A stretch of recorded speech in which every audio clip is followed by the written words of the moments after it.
जीवन का दर्पण।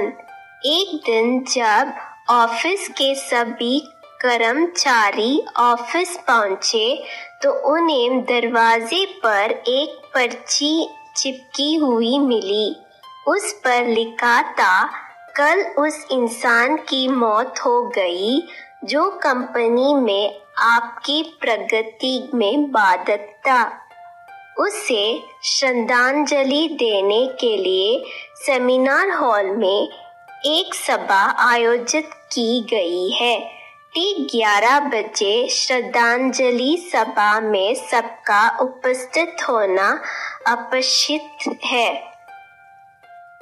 अपने एक सहकर्मी की मौत की खबर पढ़कर पहले तो सभी दुखी हुए, लेकिन कुछ देर बाद उन सब में ये जिज्ञासा उत्पन्न होने लगी कि आखिर वह कौन था जो उनकी और कंपनी की प्रगति में बाधक था।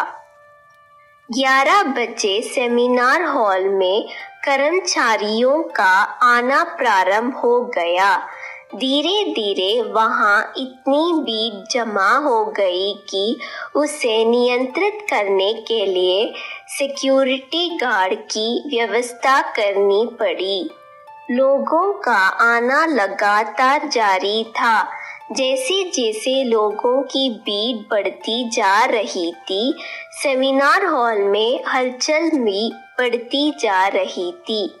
सबके दिमाग में बस यही चल रहा था, आखिर वो कौन था जो कंपनी में मेरी प्रगति पर लगाम लगाने पर तुला हुआ था। चलो, एक तरह से ये अच्छा ही हुआ कि वो मर गया। जैसे ही श्रद्धांजलि सभा प्रारंभ हुई, एक एक करके सभी उत्सुक और जिज्ञासु कर्मचारी कॉफिन के पास जाने लगे। करीब पहुंचकर जैसे ही वे कॉफिन के अंदर झांकते, उनका चेहरा पक्का पड़ जाता, मानो उन्हें सदमा सा लग गया हो।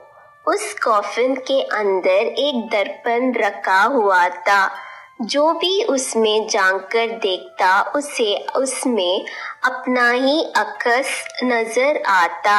उस दर्पण पर एक पर्ची भी चिपकी हुई थी, जिस पर कुछ ऐसा लिखा था जो सबकी आत्मा को झकझोर रहा था। केवल एक ही इंसान आपकी प्रगति में बाधक है और वो आप खुद हैं। आप ही वो इंसान है जो अपने जीवन में क्रांति उत्पन्न कर सकते हैं। आप ही वो इंसान है जो अपनी खुशी, अपनी समझ और अपनी सफलता को प्रभावित कर सकते हैं। आप ही वो इंसान है जो अपनी खुद की मदद कर सकते हैं। आपका जीवन नहीं बदलता जब आपका बॉस बदल जाता है। आपका जीवन नहीं बदलता जब आपके दोस्त बदल जाते हैं। आपका जीवन नहीं बदलता जब आपके पार्टनर या साथी बदल जाते हैं। आपका जीवन तब बदलता है जब आप खुद बदल जाते हैं। जब आप अपने खुद के विश्वास की सीमा को लंघाकर उसके पार जाते हैं, जब आप ये समझ जाते हैं कि आप और सिर्फ आप अपने जीवन के लिए जिम्मेदार हैं, तब आपका जीवन बदल जाता है। सबसे महत्वपूर्ण रिश्ता जो आपका किसी के साथ है, वो आपका खुद से है।